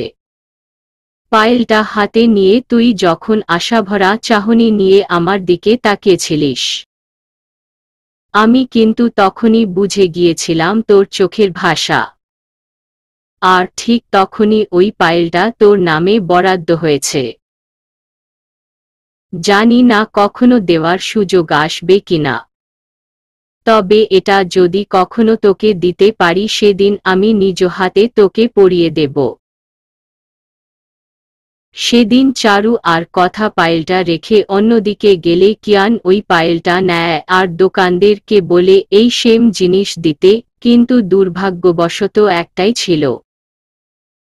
তাই কিয়ান দোকানিকে অনুরোধ করে পায়েলের ডিফেক্ট করায়, যাতে করে কথা পায়েলটা না নেই। পরে কিয়ান সেটা অনায়াসে নিতে পারে। ডায়েরি বন্ধ করে দেয় কথা, আর কিছু দেখার মতো শক্তি বা সাহস কোনোটাই নেই তার মধ্যে। দম বন্ধ হয়ে আসছে তার, মাথা ধরে আসছে। কথা এলোমেলো পায়ে আবার তার ঘরের দিকে যায়। নিজেকে বড় অপরাধী আর তুচ্ছ লাগছে কথার। সকাল প্রায় ৯টা। জ্ঞান ফিরে চারুর।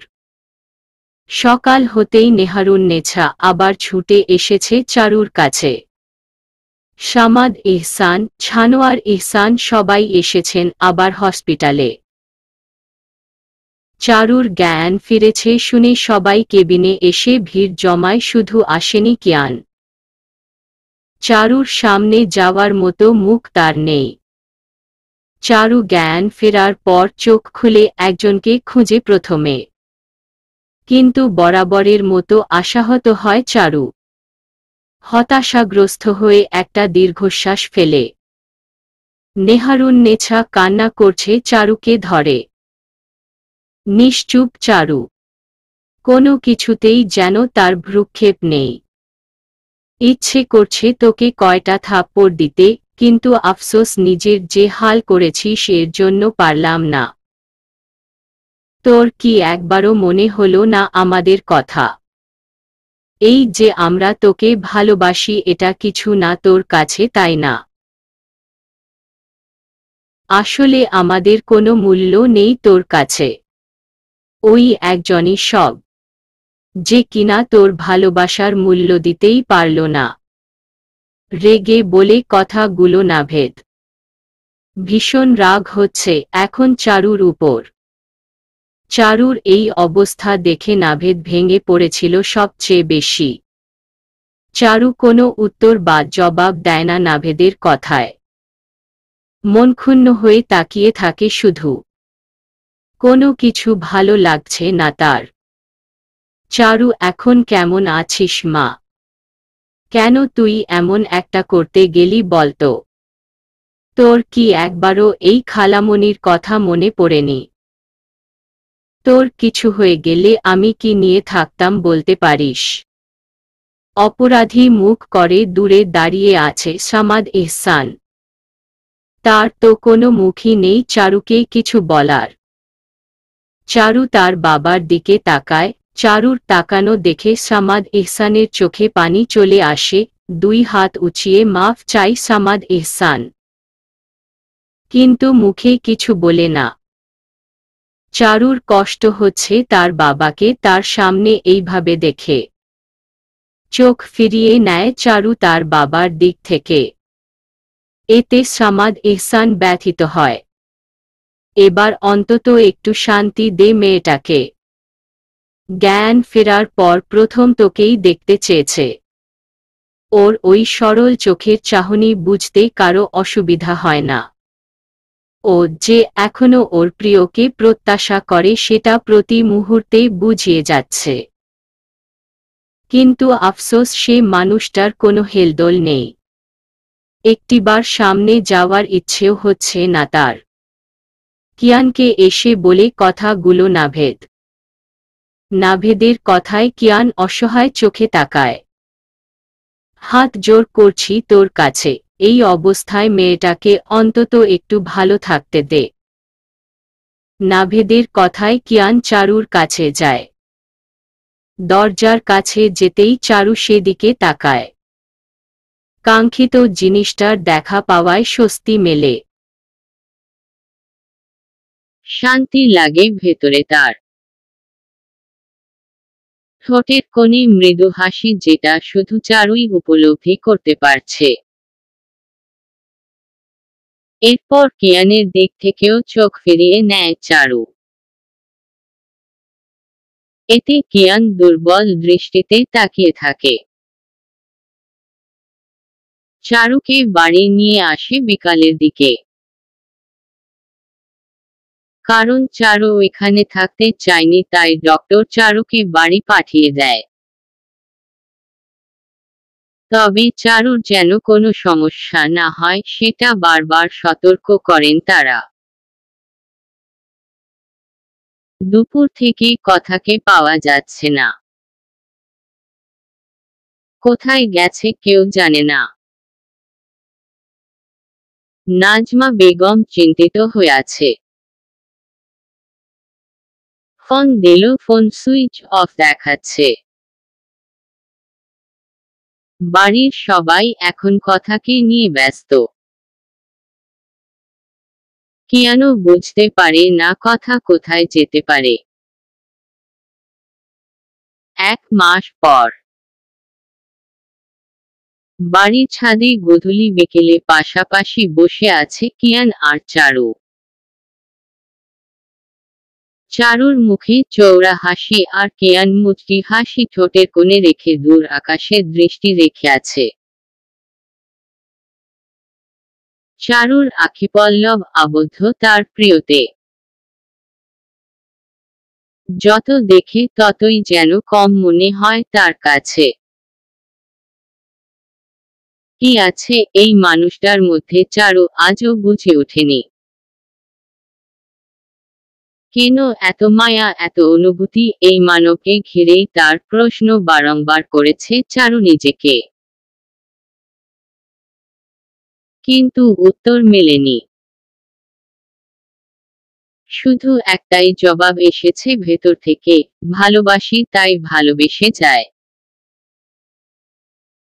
শ্যামা পাখি হঠাৎ কিয়ানের এমন মিষ্টাকে চারু অপ্রস্তুত হয়ে পড়ে কিছুটা। কিয়ানের দৃষ্টি এখনো সামনে রাখা আছে। কি দেখিস এমন করে আমার দিকে? দিন রাত তো দেখতেই থাকিস আমাকে। তাও কি তোর আশ পূরণ হয় না? মাঝে মাঝে রাতে জেগে দেখি ঘুমানো বাদ দিয়ে তুই আমার দিকে তাকিয়ে থাকিস। কেন এমন শ্যামা পাখি? কিয়ানের কথায় চারু হাসে, ঠোঁট এলিয়ে দিয়ে হাসে। কিয়ান চোখ রাখে এবার চারুর দিকে। তার শ্যামা পাখির এই হাসি সে কোনোভাবেই মিস করতে চায় না। মুগ্ধ নয়ন, প্রসন্ন হৃদয়, আকুল মায়া সব কিছু মিলেমিশে একাকার কিয়ানের তার শ্যামা পাখির হাসিতে। আমি এখনো বিশ্বাস করতে পারছি না প্রিয়, তুমি আমার, একান্তই আমার। সব আশা, ভরসা যখন নিরাশায় পরিণত হয়ে গিয়েছিল। সব কিছু এলোমেলো হয়ে যাচ্ছিল, ঠিক সেই সময় কথা এসে আবার সবটা গুছিয়ে দিল। আমার অনুভূতি, আমার প্রেম, আমার ভালোবাসা আমাকে ফিরিয়ে দিয়ে ও নিজের জন্য বরণ করে নিয়েছে অনুভূতিহীন সম্পর্ক, অনিশ্চিত পথচলা। আচ্ছা, ওরা কি কখনো এক হতে পারবে? পারবে নিজেদের গুছিয়ে নিতে, নতুন করে ভালোবাসা দিয়ে ঘর সাজাতে? কথাটা বলতে চারুর গলা ভারী হয়ে আসে। কিয়ান হাত রাখে চারুর হাতে। এতে চারু সরল চোখে তাকায় কিয়ানের দিকে। সেদিন যখন কথাকে কোথাও খুঁজে পাওয়া যাচ্ছিল না, তখন ইহসান পরিবারের সবাই ভীষণ চিন্তিত হয়ে যায়। নাজমা বেগম কান্নাকাটি শুরু করে দেন মেয়ের জন্য। একমাত্র মেয়ে, তার কিছু হয়ে গেলে কি নিয়ে বাঁচবে এই চিন্তায় আরও অস্থির হয়ে পড়েছিলেন তিনি। নাভেদ, কিয়ান, সামাদ, ইহসান, ছানোয়ার, ইহসান সবাই মিলে কথাকে সব জায়গায় খোঁজার চেষ্টা করে তাদের সাধ্য অনুযায়ী। চারু চিন্তিত হয়ে পড়েছিল কথার জন্য। অসুস্থ শরীরে আরও দুর্বল হয়ে পড়েছিল কথার খবরটা জানার পর। হঠাৎ কথা এমন একটা কাজ কেন করছে কেউ বুঝে ওঠে না। সবাই যখন হতাশ হয়ে আশা ছেড়ে দেয়, ঠিক সেই মুহূর্তে কথা বাড়ি ফিরে আসে সবাইকে অবাক করে দিয়ে। সন্ধ্যার একটু আগে কথা বাড়ি ফিরে। কথা একা নয়, সাথে ছিল মাহিন আর মাও। কথা বউয়ের সাজে দাঁড়িয়েছিল তার পরিবারের সামনে, আর মাহিন ছিল বরবেশে। কথাকে এমন ভাবে দেখে সবাই অনেক অবাক হয়। বিস্ময়, কৌতূহল জমা হয় সবার মধ্যে। জামিলা বিবি বেশি চমকে যান কথাকে দেখে। কথাকে দেখা মাত্র নাজমা বেগম ছুটে গিয়ে জড়িয়ে ধরে মেয়েকে। হাউমাউ করে কেঁদে উঠেন তিনি। কিন্তু কথার যেন কোনো হেলদোল ছিল না তাতে। সে যেন একটা কাঠের পুতুল হয়ে গেছে, যার মধ্যে নেই কোনোদিন অনুভূতি, অনুভব, মায়া, ভালোবাসা। কথা, কোথায় গিয়েছিলি তুই দিভাই? জানস, আমরা কত চিন্তিত ছিলাম তোরে নিয়া। আর এইসব কি পড়ছস? তুই এমন বিয়ের সাজ কেন দিছস? বিস্মিত হয়ে বলে জামিলা বিবি। কথা কোনো উত্তর দেয় না, মাথা নিচু করে দাঁড়িয়ে আছে। কি হলো, চুপ করে কেন কথা? বল, এইগুলো কি?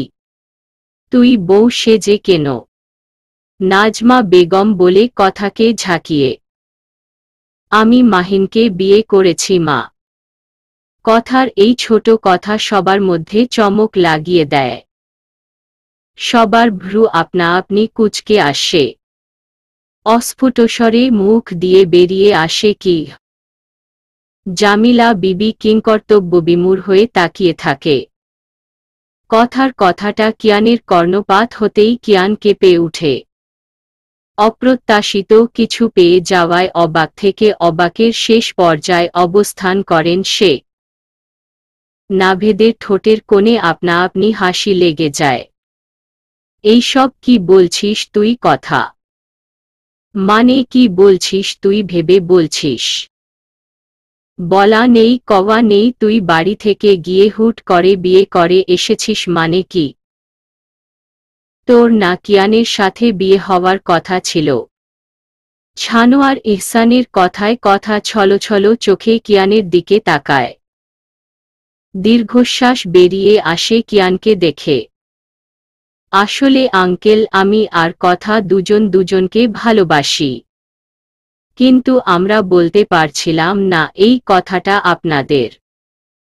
আমি কিন্তু কথাকেই ভালোবাসি আর কথা আমাকে।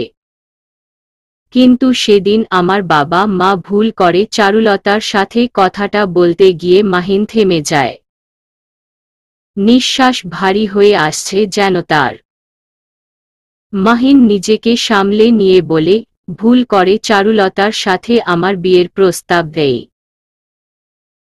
এই দিকে আপনারাও কথার বিয়ে ঠিক করেন কিয়ানের সাথে। আর এতে সব কিছু এলোমেলো হয়ে যায়। আমি বিশ্বাস করি না। জামিলা বিবি চিৎকার করে বলে উঠে, আমি তোমাগো কথা বিশ্বাস করি না। মিছা কথা কইছ তুমি। আমি আমার নাতনিরে চিনি। ওই কিয়ানরেই ভালোবাসে, আর সেদিন তোমার বাবা মা ঠিক মানুষের জন্যই আইছিল। না না দাদি, আসলে ভুলটা আমার ছিল। আমি বাবা মাকে ভুল করে চারুলতার নাম বলে ফেলেছিলাম। তাই মা বাবা এসে চারুর কথা বলেছে। কিছুটা আমতা আমতা করে বলে মায়া, কথা তুই আমারে ক। ওরা যা কইছে সব হাঁচা। দাদির কথায় কথা মাথা ঝাঁকিয়ে হ্যাঁ বলে। এতে জামিলা বিবি ক্রোধান্বিত হয় কথার উপর। তুইও আমারে মিছা কথা কইছস। তুই না আমারে কইছিলি তুই আমার উপর কৃতজ্ঞ। কারণ আমি তোর বিয়া কিয়ানের লগে ঠিক করছি তাই। তোর আর কিয়ানের বিয়া পাকা হওয়ার পর তুই আমার ঘরে আইয়া কি কইছস ভুইলা গেছস? রেগে বলেন তিনি। কথা চুপ মেরে যায়। সত্যি এখানে কিছু বলার নাই। পরিস্থিতি বেগতিক দেখে নাভেদ বলে, আচ্ছা বিয়ে যখন ওরা নিজ মতে করেছে, তাছাড়া বিয়ে তো হয়ে গেছে যেভাবে হোক। এখন তো এত কথা বলে লাভ নাই। কি বলো বাবা? নাভেদ তার বাবার দিকে তাকিয়ে বলে। নেহারুন্নেছা এতক্ষণ চারুর ঘরে ছিল, নিচে শোরগোল শুনে নেমে আসে।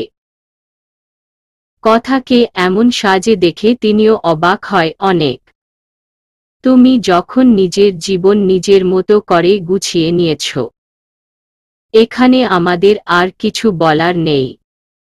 তোমার সুখী আমাদের সুখ। তবে আমি কৃতজ্ঞ মা তোর কাছে। এতদিনে তুই একটা সত্যিকারের সঠিক কাজটা করেছিস। চারুর জীবনে হাসি সুখ ফিরিয়ে দেওয়ার একটা উপায় রেখে গেলি। আমি সত্যি আজ ধন্য মা তোর জন্য। তুই আমার চারুটাকে বাঁচিয়েছিস। অশ্রুসিক্ত হয়ে বলেন সামাদ এহসান। বাবার কথায় কথা মৃদু হাসে। মাহিন রাখে একটা দীর্ঘশ্বাস। আর কিয়ান সে যেন এখনো বিশ্বাসই করতে পারছে না এমন কিছু হয়েছে। তার শ্যামা পাখি আর তার মধ্যে আর কোনো বাধা নেই ভাবতে পারছে না। চারু তো আমার বোন বাবা। ওর ভালো মন্দ দেখা আমারও দায়িত্ব। যদিও অনেকটা দেরি করে ফেলেছি আমি সিদ্ধান্ত নিতে। আমার জন্য অনেক কষ্ট পেয়েছে চারু। আর আমি ওর কষ্টের কারণ হতে চাই না। তাই তোমাদের না জানিয়ে বিয়ে করেছি। আমাকে মাফ করে দিও বাবা। এরপর কথা মায়ের দিকে তাকিয়ে বলে, আমাকে মাফ করো মা। আমি তোমাকেও কিছু বলতে পারিনি। কথাকে আবারও জড়িয়ে ধরে নাজমা বেগম। তিনি বরং খুশি হয়েছে মাহিনের সাথে কথার বিয়ে হওয়ায়। মাহিনের নামডাক আর বড়লোক ঘরের সন্তান। সেখানে তার মেয়ে অনেক ভালো থাকবে এটা ভেবে নাজমা বেগম খুশি হয়। আমার কোনো অভিযোগ নেই রে মা তোর উপর। তুই যেটা ভালো মনে করেছিস সেটাই করেছিস। এতে আমার কিছু বলার নেই। মায়ের কথায় কথা যেন স্বস্তি পাই। কিন্তু আমি মানি না। মানি না এই বিয়া। ওই মুখপুরি এই বাড়িতে রাজ করব এখন এইডা আমি কোনোভাবেই মাইনা লইব না। কথা তোর বিয়া কিয়ানের লগেই হইব। তোরে আজ একটা সত্য কথা কই শুন, তুই কোনোদিন মা হইতে পারবি না, আর এর জন্য দায়ী কে জানস? এই যে কিয়ান, এই তোর জীবনে এত বড় ক্ষতি করেছে, ওই পুলা কি তোর এই কথা শোনার পরও তোর লগে থাকব? মাহিনকে উদ্দেশ্য করে বলে, আমি সবটা জানি দাদি, আর উনিও সবটা জানে, আর সব জানার পরেই আমাকে বিয়ে করেছে, এখন নিশ্চয় তোমার কোনো সমস্যা নেই। সাবলীলভাবে বলে কথা। কিন্তু কিয়ান ঘাবড়ানো চোখে তাকায় কথার দিকে। তার মানে কথা সবটা জানে। অবাক হয়ে ভাবতে থাকে সে। আর দাদি, একটা কথা বলি আজ তোমাকে, কোনো কিছুর জন্য কাউকে দোষী করা বন্ধ করো, ওইটা আমার ভাগ্যে ছিল তাই আমার সাথে হয়েছে। দুর্ঘটনায় কারো হাত থাকে না। আর তোমার কাছে অনুরোধ, চারুর সাথে খারাপ আচরণ করা ছেড়ে দাও, চারু অনেক ভালো মেয়ে দাদি। ওকে একবার ভালোবেসে দেখো, তার দ্বিগুণ ভালোবাসা, সম্মান দিয়ে ভরিয়ে দেবে তোমায়। চুপ থাক তুই। তোর থেইকা আমি শিখব না কার লগে কেমন ব্যবহার করতে হইব। আজ থেকে তুইও আমার নাতনি না। তোরে মানি না আমি। জামিলা বিবির কথায় কথা মুচকি হাসে। দাদি, আশা করি সব দায় থেকে আমি মুক্ত এখন, অভিমানী কণ্ঠে বলে কিয়ান। কিয়ানের কথায় জামিলা বিবি চোখ পাকিয়ে তাকিয়ে উঠে চলে যায়। মায়ের কথায় কিছু মনে করো না বাবা, বয়স হয়েছে, বুঝতে তো পারছ। সামাদ ইহসান বলে মাহিনকে। এরপর সবাই ব্যস্ত হয়ে যায় কথা আর মাহিনকে নিয়ে। কিয়ানের মধ্যে প্রশান্তি, একরাশ ভালো লাগা, খুশি, আনন্দ সবকিছু একসাথে বয়ে চলেছে। এই মুহূর্তে খুব করে ইচ্ছে করছে ছুটে গিয়ে তার শ্যামা পাখিকে জড়িয়ে ধরে ভালোবাসি কথাটা বলতে। কিন্তু না, কিয়ান কখনোই বলবে না সেটা। আর এটাই তার দেওয়া শাস্তি হবে তার শ্যামা পাখিকে। চারু সিঁড়ির কাছে দাঁড়িয়ে সবটা দেখছিল আর শুনছিল। যে যেন হতবাক হয়ে গেছে কথাকে দেখে। চারুর মধ্যে তার প্রিয়কে ফিরে পাওয়ার তীব্র আকাঙ্ক্ষা জেগে উঠে আবার। কেঁদে উঠে খুশিতে। মাহিন অসহায় চোখে তাকায় চারুর দিকে। এরপর মুচকি একটা হাসি উপহার দেয় তার মেঘবালিকা। চারুকে দেখে কথা চারুর কাছে যায়। চারু অবাক হয়ে তাকিয়ে থাকে কথার দিকে। ঠোঁট দুটি অনবরত কেঁপে যাচ্ছে কিছু বলার জন্য।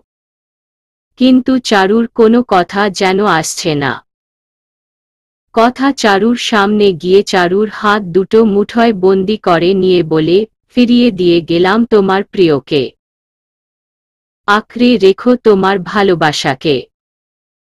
আজ একটা সত্যি কথা বলি তোমায়, যেটা আমি কখনো কাউকে বলিনি আর না সে মানুষটাকে বলতে পেরেছি। কথার কথায় চারু আগ্রহ নিয়ে তাকায়। আমিও ভালোবাসি ওই মানুষটাকে।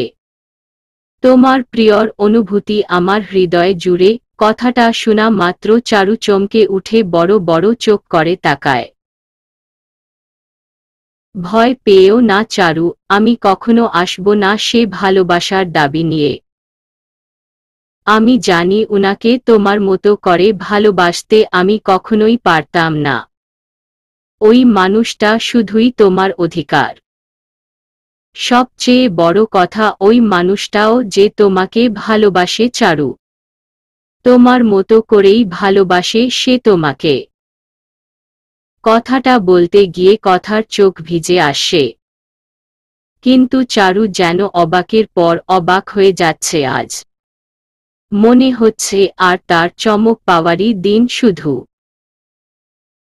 তাহলে তুই গায়ক মশাইকে বিয়ে করলি কেন?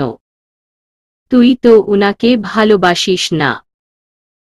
চারুর কথায় কথা মুচকি হেসে বলে, কিছু অনিয়ম হোক না নিয়মের অন্তরালে। আমার কথা বাদ দাও। তোমাকে একটা গুরুত্বপূর্ণ কথা বলি। কথার কথায় চারু ভ্রু কুঁচকে তাকায়। প্রেম প্রেয়সীর অনুভূতি নামে একটা ডায়েরি আছে তোমার প্রিয়র ঘরে। যে ডায়েরিতে শুধু তুমি আর তোমাকে নিয়ে তার অনুভূতি ব্যক্ত আছে। সময় করে দেখে নিও, তাহলে সবটা বুঝতে পারবে। আমি আসছি, ভালো থেকো। এরপর কথা চলে আসতে গেলে চারু কথাকে টেনে নিয়ে বুকে জড়িয়ে ধরে কান্না করে উঠে। তোর ঋণ আমি কখনোই শোধ করতে পারবো না বোন। চারুর কথায় কথা গম্ভীর কণ্ঠে বলে, তোমাকে যে কষ্ট দিয়েছি আমি তার কাছে এটা কিছুই না চারু। এরপর চারুকে ছাড়িয়ে চলে আসে কথা। যাকে নিজের থেকে বেশি ভালোবাসি তার দায়িত্ব তোমাকে দিয়ে যাচ্ছি আজ কিয়ান। এবার অন্তত তোমার শ্যামা পাখির কদর করো। ওর অনুভূতি ভালোবাসার মূল্যটা দিও। আমি চাই আমার মেঘবালিকা ভালো থাক। শুধুমাত্র ওর ভালো থাকার জন্য আমি আমার ভালোবাসাকে বিসর্জন দিলাম। আমি কিন্তু আর কখনো আমার চারুলতার চোখে পানি দেখতে চাই না। আর যদি কখনো ওকে কষ্ট দিয়েছ তাহলে এর ফল ভালো হবে না। ক্ষীণ কণ্ঠে বলে কথাগুলো মাহিন কিয়ানকে। কিয়ান মাহিনের কথাগুলো বিস্মিত হয়ে শুনে। ভালোবাসার মানুষটাকে পাশে রাখার চেয়ে ওর ভালো থাকাটা বেশি জরুরি। আশা করি ভালো থাকবে তোমরা। এরপর মাহিন আর কথা বিদায় নিয়ে চলে যায়। দুজন দুমেরির মানুষ একসাথে ঘর বাঁধার আশায় পাড়ি জমায়।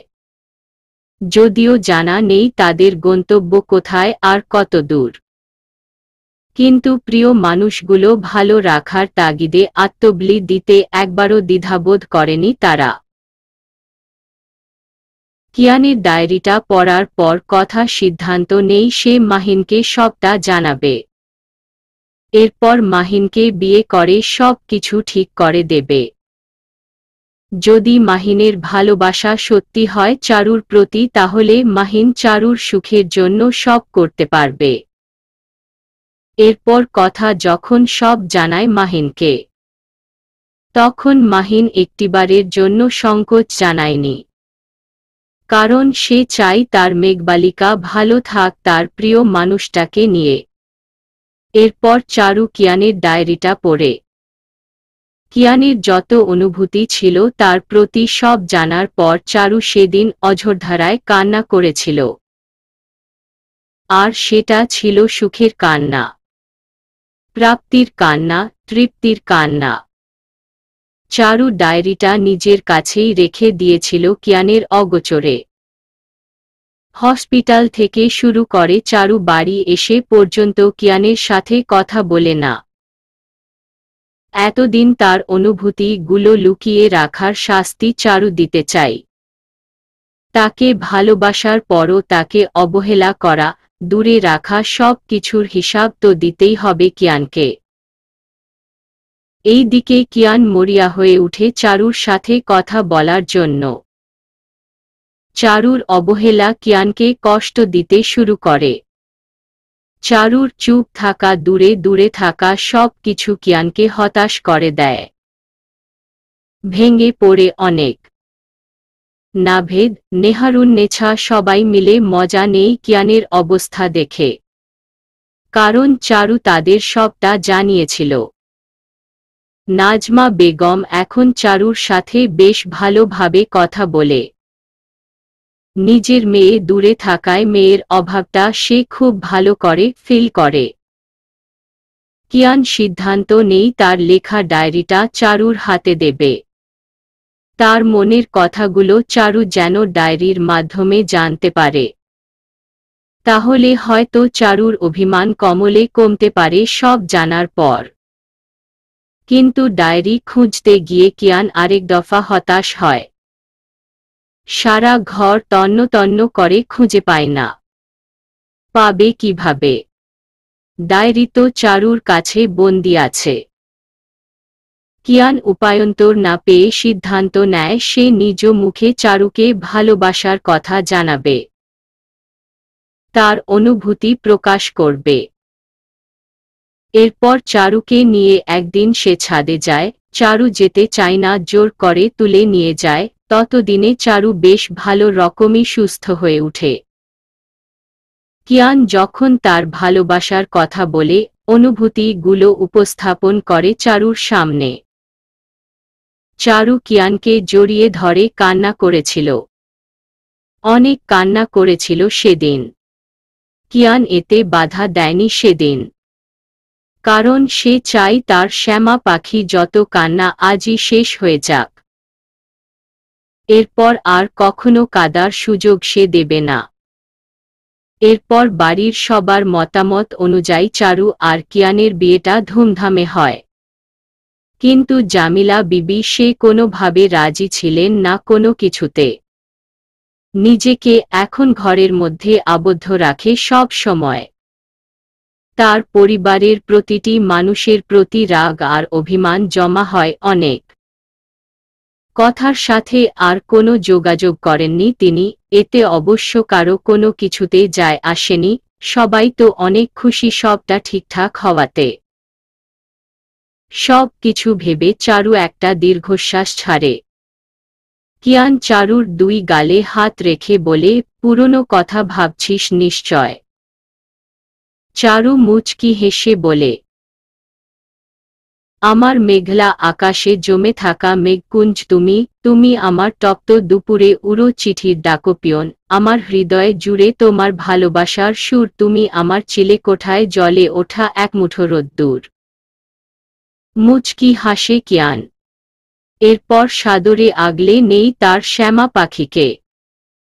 জানো প্রিয়, আজ খুব ইচ্ছে করছে বেহালা বাজাতে। যদি আজ বেহালাটা থাকতো তাহলে আমি আমার সব অনুভূতি মিশিয়ে বেহালায় সুর তুলতাম তোমার অনুভবে। হতাশ হয়ে বলে চারু। তোকে আর বেহালা বাজাতে হবে না চারু। বেহালার যোগ্য তুই না, তাছাড়া আমি চাই না তুই বেহালা বাজা। আর এটাই তোর শাস্তি বেহালা নষ্ট করার। একে তো আমাকে ভুল বুঝেছিস, তার উপর আমার দেওয়া দামি উপহার সেটা নষ্ট করেছিস। তোর আর বেহালা বাজাতে হবে না। ঠোঁট চেপে হেসে বলে কিয়ান। চারু চোখের মধ্যে পানি নিয়ে কিয়ানের বুকে মাথা রেখে থাকে, মুখে কিছু বলে না। কিয়ান বুঝতে পারে তার শ্যামা পাখির চোখে নোনাপানিরা দল বেঁধেছে। কিয়ান চারুকে দূরে সরিয়ে উঠে দাঁড়ায়। চারু অবাক হয়ে তাকায় এতে। কিয়ান চিলেকোঠার ঘর থেকে একটা বেহালা নিয়ে এসে চারুর সামনে ধরে। চারু বিস্মিত চোখে তাকিয়ে থাকে। মুখ দিয়ে কোনো কথা বের হয় না বেহালাটা দেখে। চারু অনেক খুশি হয়, কিয়ানের থেকে বেহালাটা এক প্রকার ছিনিয়ে নেওয়ার মতো করে নেই। বেহালা আমার জন্য। চারুর কথায় কিয়ান মাথা ঝাঁকিয়ে বলে, উহু, এটা আমার শ্যামা পাখির জন্য। চারু খুশি হয়ে কিয়ানকে জড়িয়ে ধরে। চোখ দিয়ে গড়িয়ে পড়ে এক ফোঁটা অশ্রু। এরপর যদি কখনো দেখেছি বেহালার কোনো ক্ষতি করতে তাহলে আমি তোর থেকে অনেক দূরে চলে যাব সেদিন।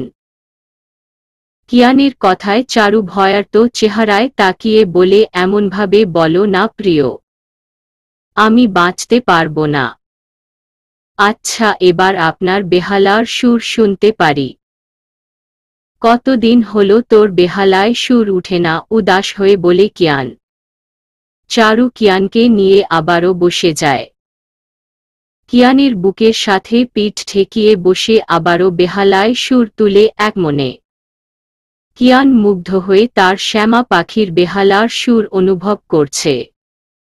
ভালোবাসার মানুষ পাশে থাকলে সবকিছু রঙিন হয়ে উঠে, মধুময় হয়ে উঠে চারিপাশ। নির্জন পথ ধরে পাশাপাশি হাঁটছে মাহিন আর কথা। সবার সামনে স্বামী স্ত্রী হলেও ভেতরে তারা আলাদা মানুষ। আজও দুটি ভিন্ন মানুষের অনুভূতি তাদের মধ্যে বিদ্যমান। সবার সামনে অভিনয় করতে করতেই ক্লান্ত তারা। তাই মাহিন হানিমুনের নাম করে কথাকে নিয়ে একটা গ্রামে আসে, যাতে করে দুজন দুজনের মতো সময় কাটাতে পারে। ভালোবাসার মানুষগুলোকে ভালো রাখতে গিয়ে তারাই আজ অজানা সম্পর্কের বেড়াজালে বন্দী হয়ে গেছে।